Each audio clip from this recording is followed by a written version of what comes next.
Ahí estás. Pues estimadísima Judy Goldman, qué gusto encontrarnos por Zoom para esta Feria del Libro en Zacatecas 2020 y en esta nueva forma ya ni tan nueva, ¿verdad? Ya tiene unos meses de dialogar entre nosotros y sobre los libros y sobre todas las cosas que nos están pasando. Muchas, muchas gracias por haber aceptado la invitación, por leer todos los libros y por abrirte a este diálogo. Pues gracias por la invitación también, porque para mí fue una experiencia muy grata haber leído los libros, estar en contacto contigo y con ellos, porque me gustaron mucho, como yo creo que han gustado mucho en muchos lugares. Y es una colección de, bueno, los que a mí me mandaron son 16 libros. La colección son 16. La colección original, bajo el paraguas de Leer para Sanar, son 16 libros, exactamente. Y lo que me llamó mucho la atención, uno, es que son cuentos alrededor de un tema que puede resultar muy, muy difícil de tratar para los lectores, que pueden ser niños desde, no sé, 8, 9, 10 años, aunque yo soy de la idea que estos libros también se les pueden leer en voz alta a niños más chicos. Claro. Y tratan temas que pueden resultar ser muy complicados, porque a veces no sabemos cómo tratar el tema con nuestros hijos, con nuestros nietos, con los alumnos en una escuela. Yo quisiera saber cómo fue que tú tuviste esta idea, cómo lo armaste, porque sé que no es fácil. Tuviste que haber hablado con mucha gente que sabe mucho de estos temas tan tabú como pueden ser, para saber cómo destilar toda esta información dentro de un cuento que puede resultar como muy cortito, muy facilito. Y tú y yo que escribimos para niños sabemos que hay mucha gente que piensa, ay, pues qué tan difícil puede ser escribir un cuentito para niños. Pues hay que llenarlo hay que llenarlo de diminutivos y de cosas así como que... Entonces, quisiera que nos platicaras cómo fue tu acercamiento a este tema, a estos temas, que, como te dije, son bien complicados. Y después que platiquemos de algunos de los libros que a mí me llamaron más la atención, porque a mí me llegaron más profundamente. Ok, a ver, cuento. Mira, yo publiqué mi primer libro para niños, toda mi obra era dirigida para adultos, y la primera vez que publiqué un cuento para niños es una historia que se llama Enfermedad, se escribe con C, que la publica SM Ediciones, es un libro que tiene vivo mucho rato, y es sobre una niña que tiene cáncer. Y la historia está contada por la niña. Y ya que el cuento salió publicado y fue bien recibido y demás, me enteré que era la segunda causa de mortandad infantil en México. Y hasta entonces no había un cuento escrito por mexicana o mexicano donde el personaje niño tuviera cáncer. Generalmente era a los niños informales de los papás, pero no estaban hablando de los niños que ellos tenían cáncer. Y entonces dije, ¿cómo es posible que siendo algo tan común no se haya escrito? Para mí fue una revelación. Yo estudié sociología, entonces entré al INEGI y dije, a ver, ¿de qué se mueren los niños en México? Resulta que esta es la segunda causa, pero ¿cuál es la primera y cuál es la segunda y cuál es la tercera? Y entonces empiezo a ver que hay 16 causas comunes. El INEGI lo divide como los de recién nacidos al año, del año a 3 años, de 3 años a 5, así. Pero las causas comunes hasta los 12 años son estas, ¿no? Son estas 16 causas. Bueno, es que hay una que no puse, que son accidentes, porque pues es muy difícil tener, son accidentes, generalmente son descuidos de adultos. Y entonces dije, bueno, a ver, cardiopatías. Cardiopatías cobran muchísimas vidas infantiles. ¿Hay algún cuento sobre cardiopatías? No. ¿Y a qué me refiero? No es que no haya información de la mayoría de las enfermedades, si estamos vinculados, si nos tocó el boleto de la lotería y estamos relacionados, averiguamos. Y hay información, pero hay una historia, esa era mi pregunta. No, pues de cardiopatías no hay.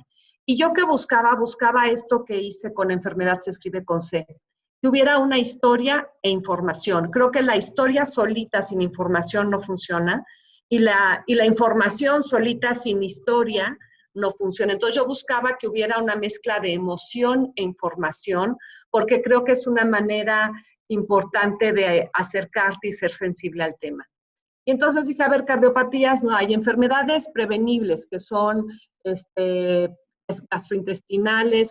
gastrointestinales y enfermedades respiratorias. Son la tercera y cuarta causa de mortandad infantil en México. ¿Hay un cuento? No.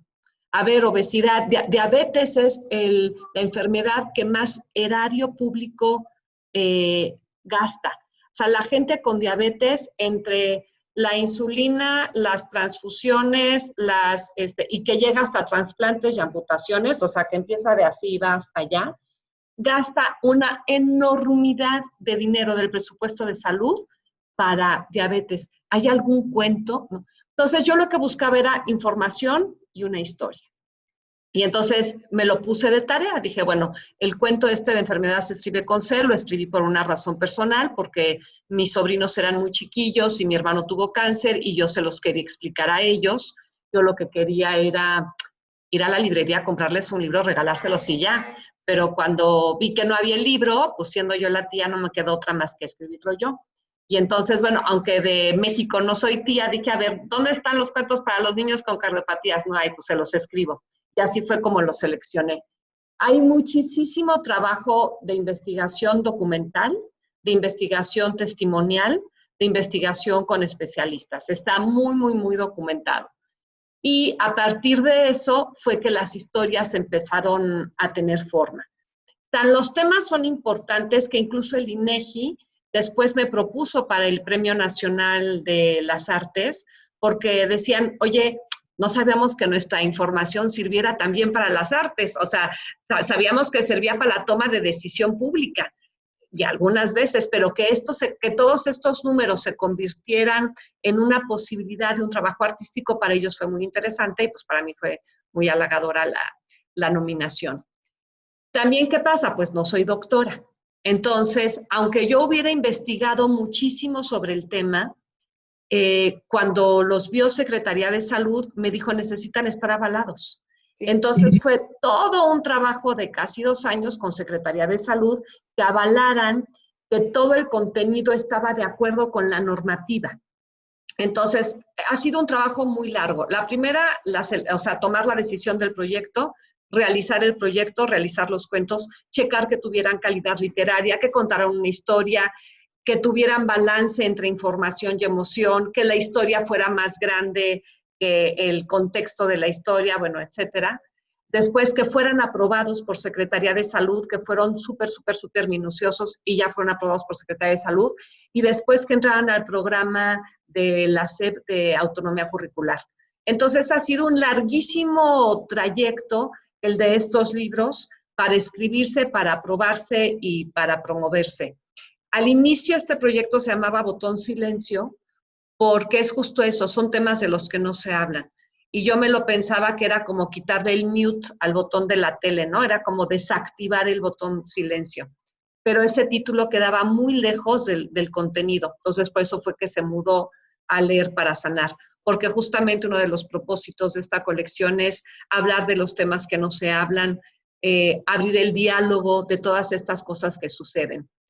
Están pensados para primaria alta en adelante, mayores de 8 años, porque también los adultos los leemos y nos enteramos.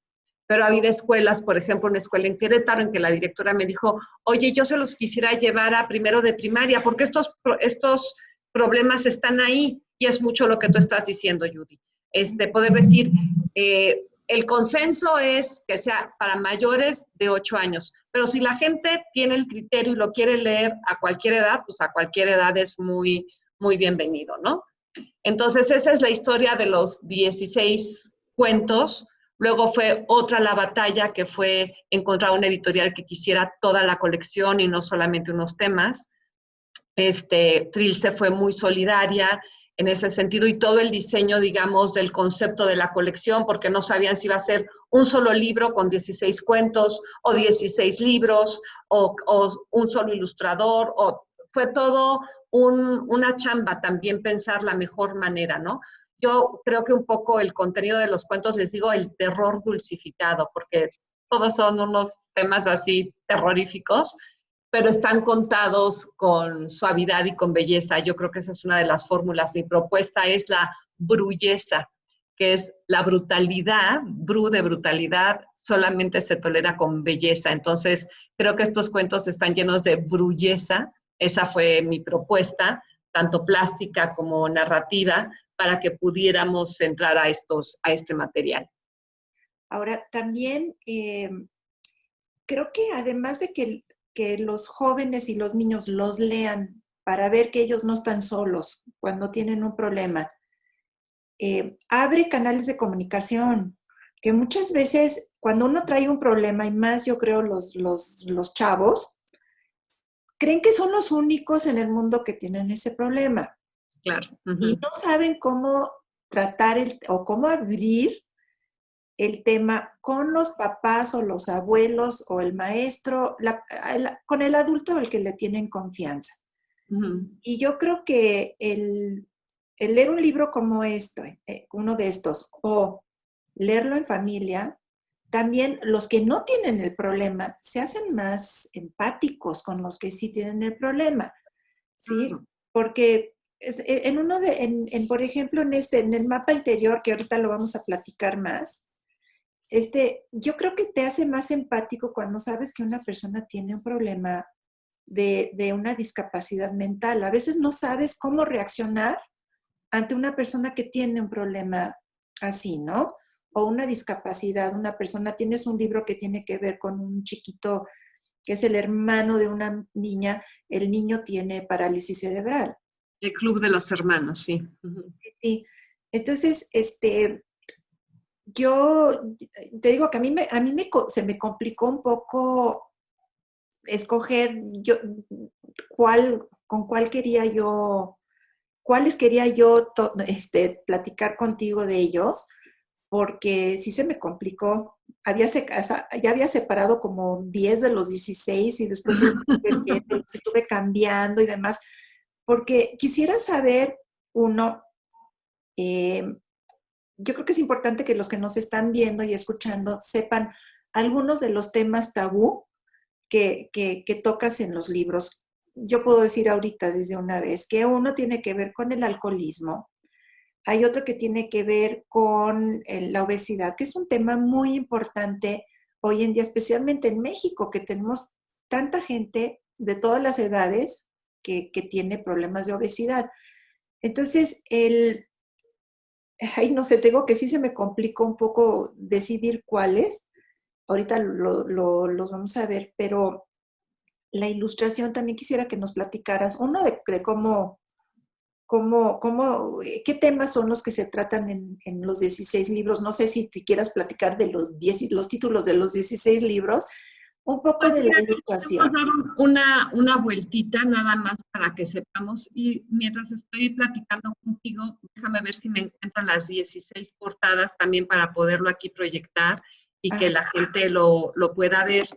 La división de los cuentos como está hecha, son 16 cuentos y creo que son 5 divisiones. Y la división está hecha así porque así fue como me ayudó Secretaría de Salud a ponerlos. Por ejemplo, yo había puesto enfermedades mortales. Me dijeron, claro que no, se pone crónicas. Ah, bueno, entonces ya, ok, no pusimos enfermedades mortales, sino crónicas, ¿no?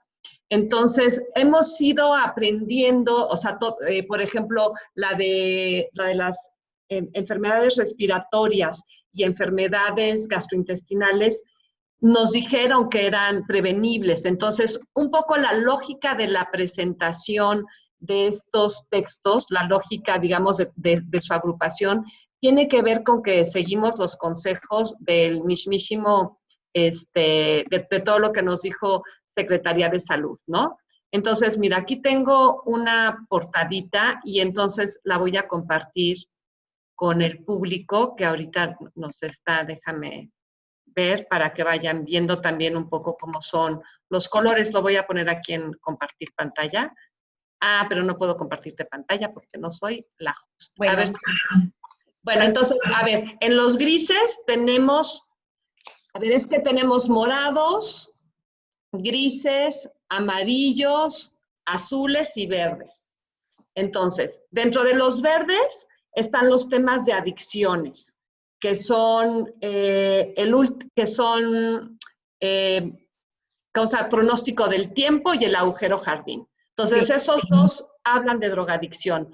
Uno es una chiquilla, la del agujero jardín, es una chiquilla que ella tiene un lío de drogadicción, y en el del alcoholismo es una mamá que tiene un problema de alcoholismo, ¿no?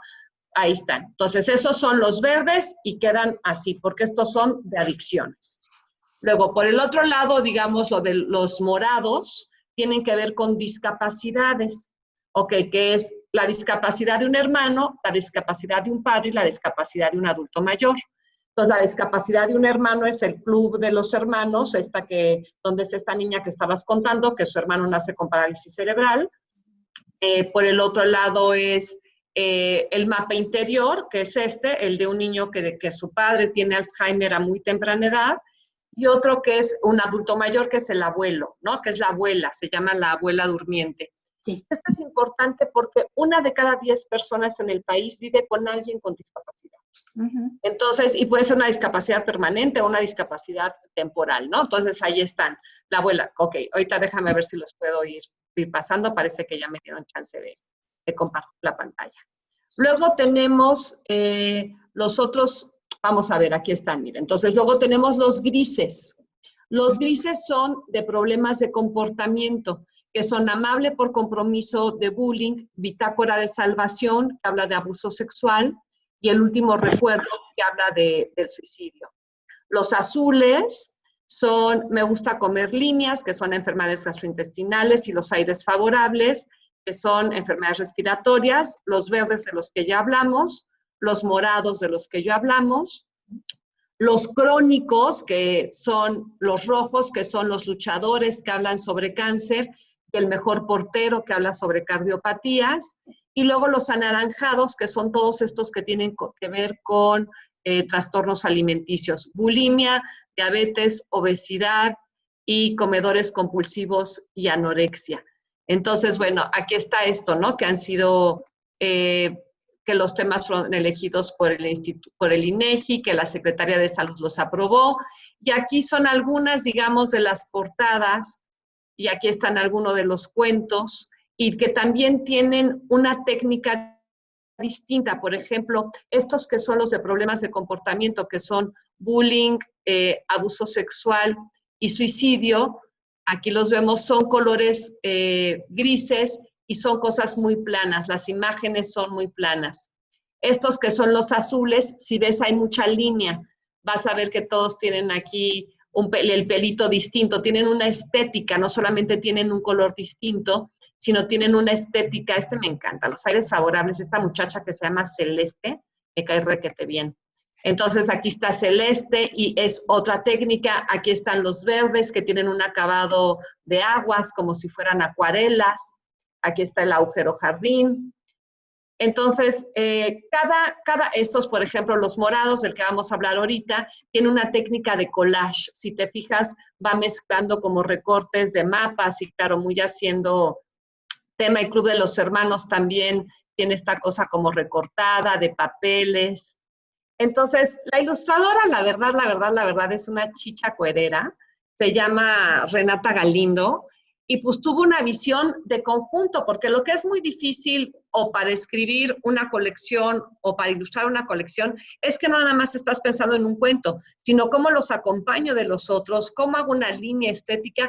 Entonces, Renata Galindo es una súper ilustradora, pero toda esta parte del arte mucho tiene que ver con Trilce, ¿no? Con toda la visión de Trilce. De hecho, la colección ganó premio el año pasado al mejor diseño editorial en literatura infantil, ¿no? Porque es englobar eso, los colores, las técnicas, los conceptos. O sea, hubo un trabajo muy grande del equipo de Trilce para poder darle vida, para que estos cuentos se convirtieran en libros, ¿no? Porque una cosa es escribir un cuento y otra cosa es la chamba de hacerlo un libro. Y por eso es tan importante el trabajo editorial. Sí, sí, toda esa cadena del libro es muy importante y a veces no la vemos. No, mucha gente cree que escribe y publica, ¿no? Yo me autopublico. Yo sin un editor no la hago. Si hay alguien que me diga, oye, fíjate, estoy pensando, ¿no? Que es un trabajo tan enriquecedor, Pues sí. Y fíjate que lo que también me llamó mucho la atención es que te saliste de muchos estereotipos. Ujú. Que eso creo que es muy importante porque como decías tú, el de los aires favorables, Favorables. es una niña que quiere ser piloto, ¿sí? Cuando generalmente como que piensas en piloto y piensas que es un hombre, ¿sí? En el del alcoholismo, la mamá es la alcohólica, no es el papá, que como que tenemos esa idea de que generalmente son hombres.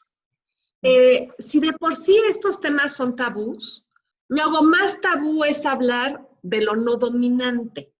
Entonces, y yo creo que era muy importante visibilizar esto. Te cuento, por ejemplo, en el caso de abuso sexual, el 80% de las víctimas son mujeres, niñas. Ujú. Y entonces incluso hay casas que ya están diseñadas, asociaciones, fundaciones, para recibir a niñas en estas condiciones. Los niños lo hablan tan poco y lo dicen tan poco que no tienen a dónde ir. Ay, pobrecitos. Entonces a ellos, ¿qué crees? Los mandan a una correccional porque no saben dónde recibirlos. Qué fuerte. Entonces, tú imagínate, todavía es más tabú tener abuso sexual, un niño sufriendo abuso sexual, porque ni siquiera sabe dónde se puede refugiar y tener acceso. Entonces, hablar del alcoholismo es un problema, hablar de un papá alcohólico es un problema, hablar de una mamá alcohólica es un problemón. Lo mismo del abuso sexual. Entonces, sí, traté de hacer como más visible de estos problemas la parte todavía menos clara, ¿no? Entonces, traté de dar visibilidad a problemas y que además de esos problemas todavía la parte que conociéramos menos. Sí. Entonces, por eso creo que, y traté de que hubiera también familias incluyentes, que hubiera familias solo de mujeres, familias solo de hombres, familias donde hubiera papá y mamá, familias donde hubieran o solo papá o solo mamá, o que la tía estuviera metida. O sea, un poco dando idea de que esa es la conformación de la familia mexicana, ¿no? Que la familia mexicana somos muchísimas maneras de ser familia, las abuelas también viven ahí. Entonces, un poco también tratar de hacer evidente toda esta conformación familiar que hoy tenemos. Sí, sí, pues mira, yo te felicito. Y Gracias, Judith. mira, sí quisiera platicar un poco de estos tres que yo seleccioné, Va. porque pues me llegaron, creo que más profundo, porque mira, yo creo que cualquiera que lea esto, alguno de ellos le va a llegar más profundo que Sí. otros, ¿no? Porque depende de qué has vivido, qué has visto en tu vida, todo esto, ¿no? Entonces, mira, seleccioné el mapa interior que habla sobre este niño que su papá tiene Alzheimer, como dices tú, a temprana edad. El papá es geógrafo, le encantan los mapas, cosa que me gustó mucho, y Renata en las ilustraciones hizo collages con mapas. No sé si lo alcanzan a ver, ¿Verdad? Sí, lo cual me encantó.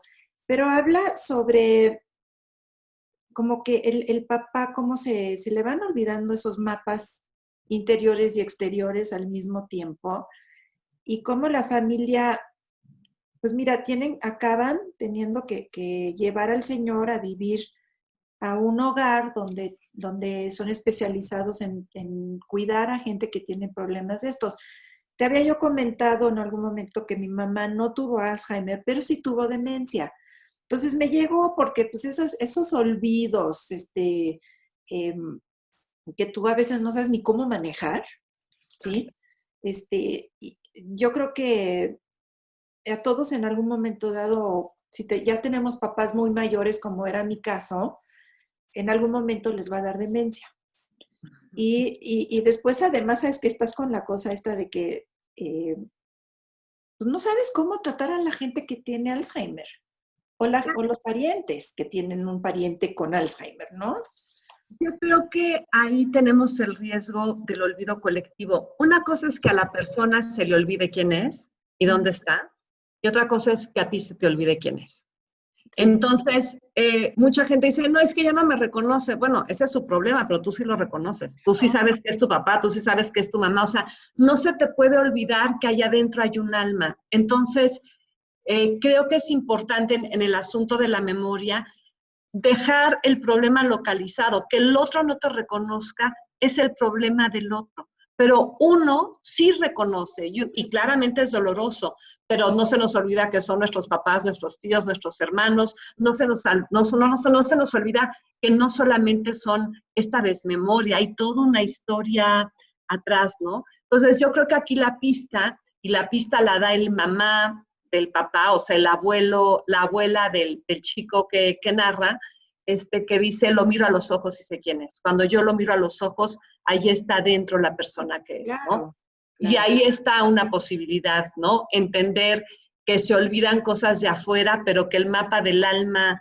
nunca se borra, ¿no? Ahí está, sí. Ahora, el siguiente fue el misterioso caso de las llaves, porque esto tiene que ver con un problema que tienen muchos niños y niñas hoy en México y en el mundo también, que es el problema de que tienen diabetes infantil. Dios mío, y además es un horror. Les cobra una vida tremenda, sí. Sí, y me llegó también profundo porque tengo una amiga que tiene una hija que desarrolló diabetes infantil. Y un día que me fui a tomar un café con las dos, pues la niña agarró el paquete era no me acuerdo, un pastelillo, y tuvo que checar los ingredientes y después, ya sabes, hacer el cálculo, digo, me acordé perfecto de ella. Y a ella acabaron poniéndole como una bombita. De insulina para que se pudiera comer su pastel. Y le explicó a sus amigos de la escuela lo que le estaba pasando. Yo creo que algunos niños pues, se han de sentir raros que les tienen que decir a sus amigos, es que yo tengo diabetes, pero Claro. lo entendieron perfecto y no sabes cómo la cuidan. Ay, ese es el chiste, que sea, bueno, en primer lugar, tú ya encontraste el destinatario perfecto para ese libro, porque siempre vamos encontrando, este libro, el de diabetes, es para mi amiga y este otro es para quien tiene alguien con demencia, o sea, siempre les vamos encontrando un público, ¿no? Un lector adecuado a este material. Y ese libro ya tiene una lectora cercana, ¿no? Que es esta niña de la que estás contando.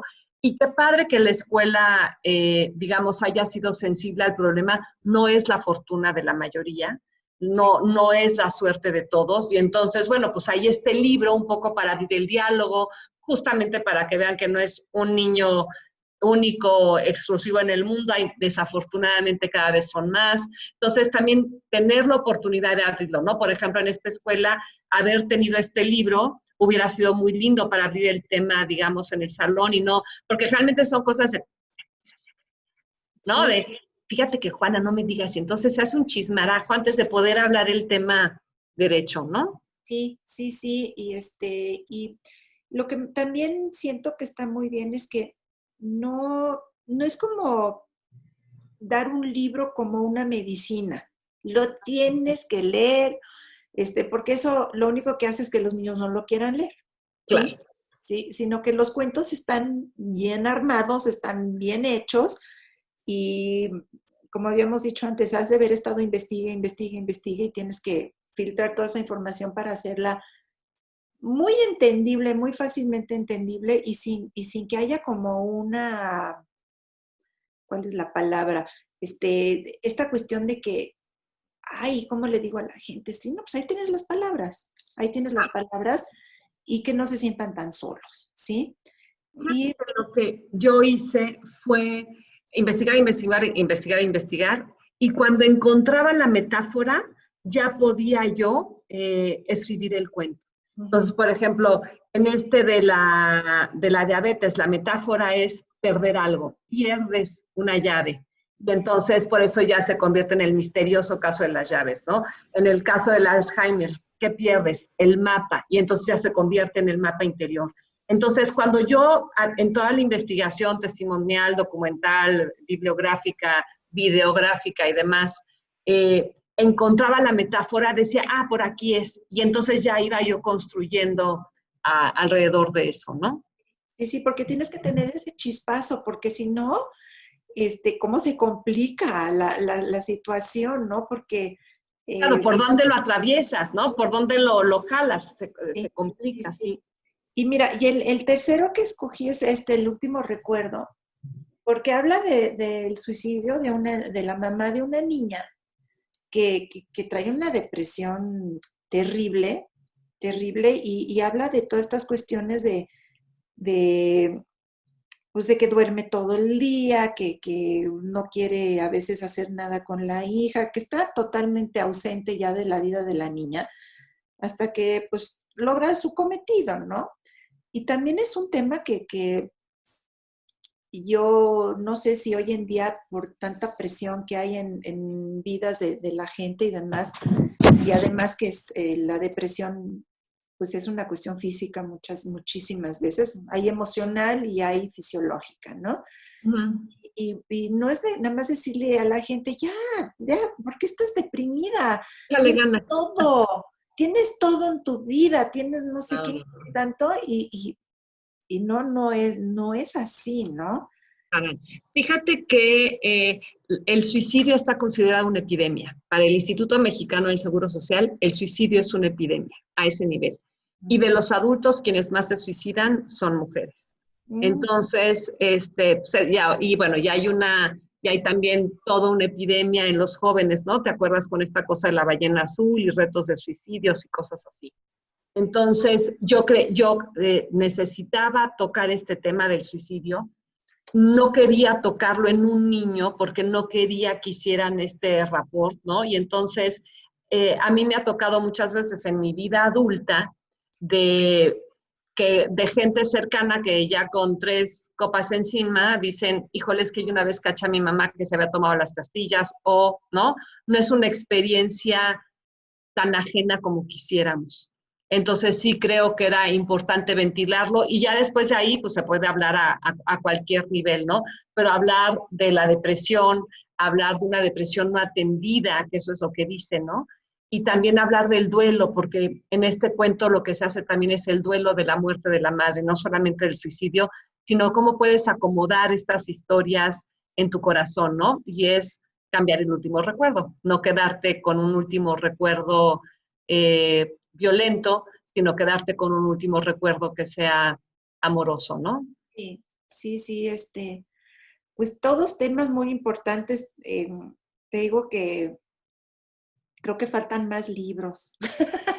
Oye, es que claro, ahora que ya con esto, fíjate que no, te cuento rapidito, cuando empecé con esta colección, me hablaron de una fundación que se llama Fundación Alma y me pidieron que hiciera uno sobre cáncer de mama, para que las niñas aprendieran a autoexplorarse. Entonces ese libro ha sido exitosísimo, está pirateado por todos lados, 500,000 ejemplares se han vendido, o sea, es una cosa de locura.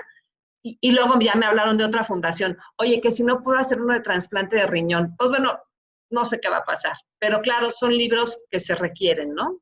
Y falta uno sobre déficit de atención. Ah, fíjate, ¿ves? Y entonces así todo me van diciendo. Entonces yo creo que bajo este paraguas de leer para sanar van a empezar a entrar otros títulos, ¿no? Y que vamos a ir publicando con estos temas que siguen siendo urgentes para la niñez mexicana y la niñez de Latinoamérica. Claro.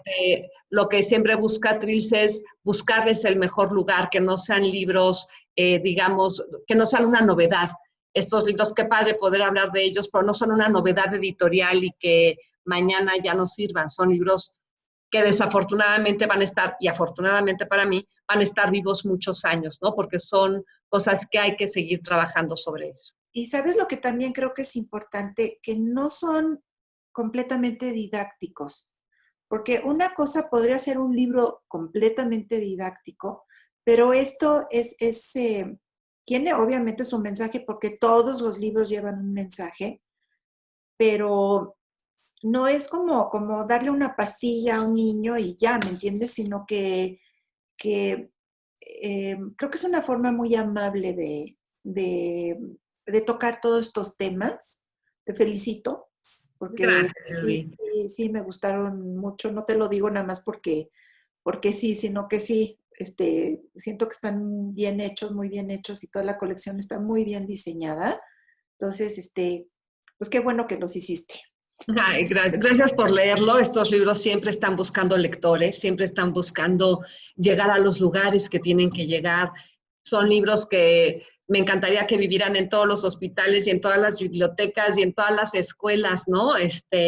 en una librería es donde menos debieran estar, que pues, están todos disponibles en librerías y en librería electrónica, porque por ejemplo en escuelas de bajos recursos lo que hacen es que la directora compra el libro y lo baja en su pantalla y luego lo proyecta para que toda la escuela tenga acceso al material. Entonces, estos libros tienen que ir a dar la vuelta por todo el mundo y tenemos que tener estas herramientas, ¿no? Como nos decía Fernanda, nuestra colaboradora ahí de Trilce, antes de que nos diera la voz y la pantalla, decía, híjole, ojalá yo los hubiera tenido en la escuela antes, ¿no? Y eso es lo que yo quisiera, que estos libros estén en las escuelas.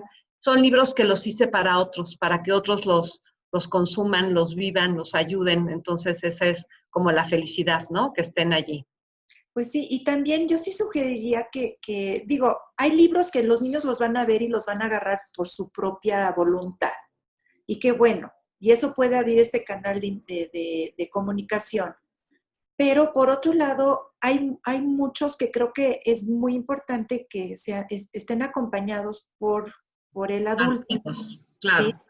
Si no se trata nada más de, a ver, mijito, ten este libro porque tú, capaz que tienes que un compañero que tiene diabetes. Sí funciona, no digo que no, pero creo que sí es importante que haya ese acompañamiento y que se abran esos canales de comunicación, ¿sí? Sí, yo también creo eso. Creo que bueno, leer es que la experiencia individual de la lectura se potencia cuando es colectiva, cuando compartimos un libro es una cosa gloriosa, más cuando son sobre estos temas, ¿no? Claro, claro, Entonces, claro. bueno, por eso todos los libros tienen la liga, los videos y tienen esperando que no estemos solos, ¿no? Que también te conecten con esta posibilidad. Claro, claro, y que los niños se sientan que no son los únicos en el mundo que están viviendo estas situaciones, ¿sí? Sí, entonces, pues creo que ya nos tenemos que despedir. Ha estado muy rica la conversación, pero nos Ya, tenemos que despedir. bueno, oye Judy, muchísimas gracias por tu lectura atenta, por tu solidaridad con todo lo que haces por la literatura infantil, porque no es nada más por la LIG, ¿no? No sé si nos quieres hablar de la fundación y de todo lo que, o no, rapidito para que la gente sepa. Es rapidísimo decir que yo también soy autora de libros para niños, que es algo que me encanta, que me fascina y que no lo hago nada más porque son cuentitos para niñitos, porque sí, pero Sí. creo que yo no me veo haciendo ninguna otra cosa. Creo que los que estamos en este campo de literatura para niños y jóvenes estamos súper convencidos de sus bondades y de la lectura y de la importancia de la lectura para los niños, ¿no? Entonces, les digo esto nada más, ¿sí? Perfecto, pero entonces, bueno, yo también recomiendo que le echen un ojo a la obra de Judy. Hoy estuvimos platicando de mi obra, en algún otro momento ya estaremos platicando de tu obra y también de toda esa coordinación que hiciste, no sé si sigas haciendo, ¿no? Para todo lo que es la literatura infantil y juvenil, para todos los autores. Pues mira, en diferentes momentos lo he hecho, ahorita lo sigo haciendo, pero a través de una organización que está en Estados Unidos que agrupa autores, ilustradores, editores, agentes de todo de literatura infantil y juvenil. Y como casi todo el material es en inglés, estamos haciendo mucho del material en español. Y tenemos una página en internet, en Facebook, que se llama SCBWI en español. Y también pues tenemos un boletín electrónico que pertenece, que se llama La Cometa. Y pues mira, todo eso es un gusto hacerlo. Claro, que también el chiste es saber todo lo que están haciendo los colegas, saber que hay un montón de material para escoger, entonces que se asomen a la organización que coordinas, que se asomen a tu trabajo, al mío, al de todos. Hay tantísimos lectores, hay tantísimos autores que hay diálogos ahí pendientes que pueden darse en cualquier momento. Así es, así es. Y pues lean mucho porque creo que es lo más fantástico que pueda haber. Es lo más fantástico. Qué padre que estamos en el contexto de la Feria del Libro en Zacatecas 2020. Gracias por la invitación. Zacatecas tiene de los cielos más bonitos que hay en México, así que espero que estén disfrutando su cielo hermoso y pues coincidiremos en algún otro momento y de alguna otra manera. Gracias, hasta luego. Muchas gracias. Chao, chao.